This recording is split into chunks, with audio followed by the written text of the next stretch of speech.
Morning, guys. Welcome to Coffee Chat. Wow. Friday, and thank goodness it is Friday. Guys, I'll tell you what a week have we had in this space with everything just bouncing around. And today, we're looking at things soften a little bit. Guys, when I see this kind of stuff, because I look at the long term fundamentals of where we're at with this space and what it's going to represent in the future, I do not spend time whining about these prices. In fact, this is where we kind of start looking at, hey, where do we strategically want to pick up even more and add to our bags? Now, Judy and I, we have bags to sell and bags to hold. So there's amounts we have absolutely targeted, with respect to our goals for selling. And of course, we have some that we are just going to be holding on to. And I get excited because, guys, I see people like there's one comment that I was reading and the guy was saying, oh, well, how many bull markets am I going to have to endure, for to see XRP, do anything? And I was pointing out, well, hey, in 2021, XRP did like a 1,200% return. And in the 2017 bull market, the one just before that, it did 66,000. Now you got all kinds of people saying, hey, the market we're in right now looks like it could definitely be a 2017 kind of a deal. And I said, well, if you've been around for these last bull markets and you didn't take out any profits, I think that says a whole lot more about you as an investor than it does about XRP as an investment. And, guys, it's when I get comments like that, it literally makes me feel more bullish than ever because I realize the amount of FUD that's out there is truly phenomenal. I mean, when you think of the life-changing results that this ecosystem has provided people, it's really staggering. Do you realize, and I'll share this with you, on the amount that Judy and I sold last go-around, which really revolutionized our lives, we did have amounts that we held. Well, even on the amounts that we held in a bear market, we're still up 1,000%. Can you fathom that? I mean, literally, we were buying Cardano, VeChain, and other assets like that into the pennies and some of them into the literally sub half cents. And even today, look at Cardano. I mean, Cardano's at 50 some cents. Well, I was buying it at 3 and 4 cents. On the amounts that I didn't sell, I'm still up 1,000%. Now that says volumes, guys. Where in the world and what traditional market do you know of where you're going to get results on like that? And think about this. In the last bull run, when XRP was, being sued, or I should say Ripple was being sued by the SEC in December 2020, the price just absolutely collapsed down to that 17.48 cents. And then 4 months later, it's $1.97. Now imagine, that is with a freshly minted SEC lawsuit on it and being delisted from practically every exchange out there save Uphold in the United States. And yet it still does a mammoth return. If that was a traditional market, they would be literally falling all over themselves. Look, they weep and wail when they see a 10 or 20% drop in a day. They would just literally lose their minds. And if they see a 10 to 20, 30% pump in a day, they're on like they're just going nuts. They're just in euphoria.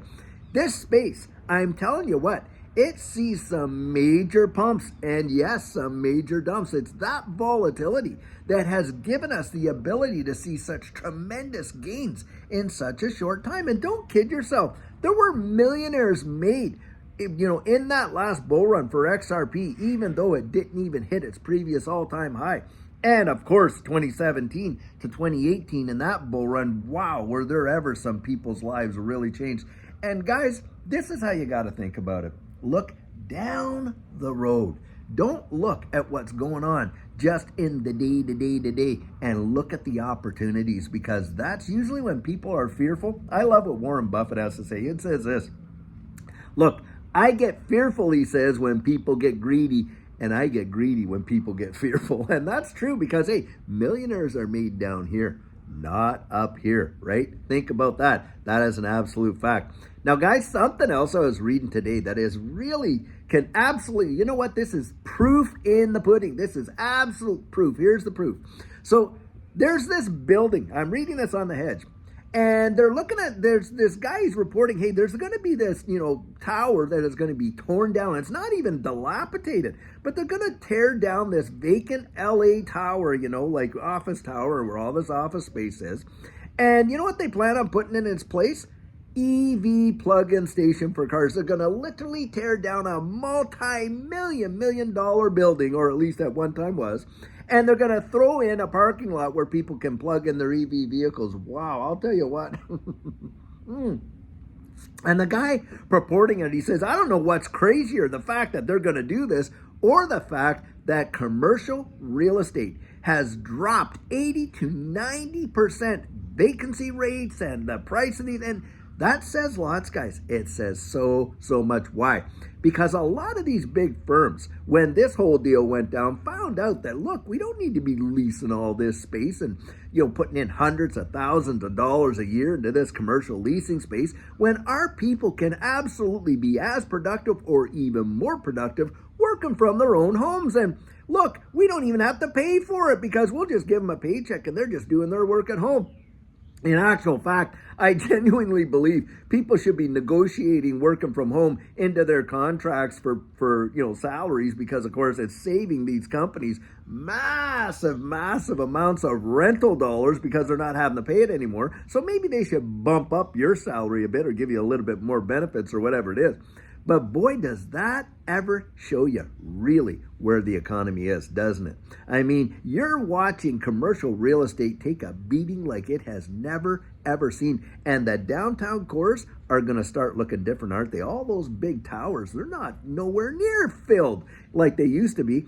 And so I suspect you're going to see a lot of them turned into, maybe some sort of housing arrangements. They'll put luxury condos in there or something like that or whatever. Or they will literally just tear them down and put some other, thing in there.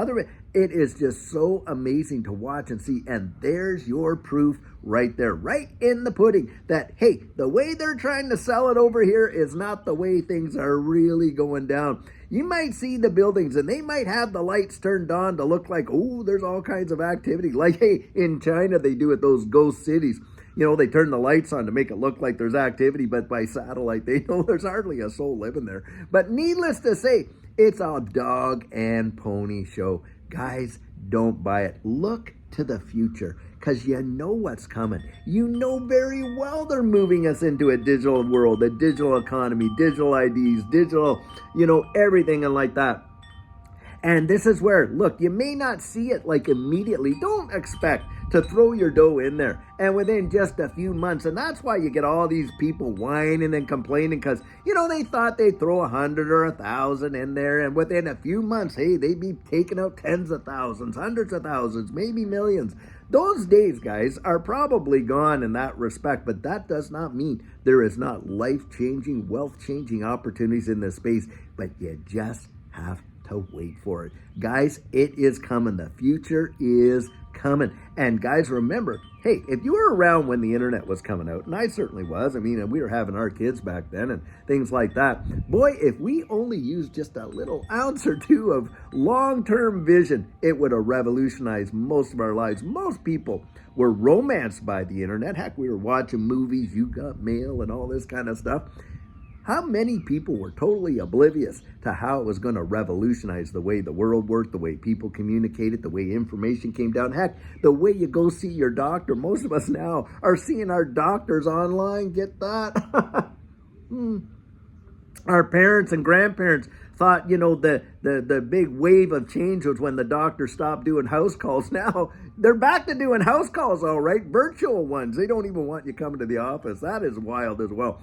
But all those changes happened because of the innovation that what the world was experiencing. Well, guys, I'm telling you what, this distributed ledger technology space represents the greatest level of innovation that we have probably seen in generations. And that's why they're calling it the fourth industrial revolution. Well, you just hold on and buckle up, because if you're able to do it, I think you are probably going to see down the road here some of the greatest wealth transfers in the history of mankind. I absolutely 100% believe that. That's why I say, hey, Judy had and I Look, we have a bag to sell, but we certainly have our bags to hold, absolutely, because I believe long term we're going to see something absolutely just mind-bending in terms of how it's going to change lives. At least that's how I feel about it. Well, guys, it is Friday, like I say, and that means the weekend's upon us, and weekends are for friends and for family. And guys, I'll tell you what, we're going to have our Saturday question and answer. Missed it last week,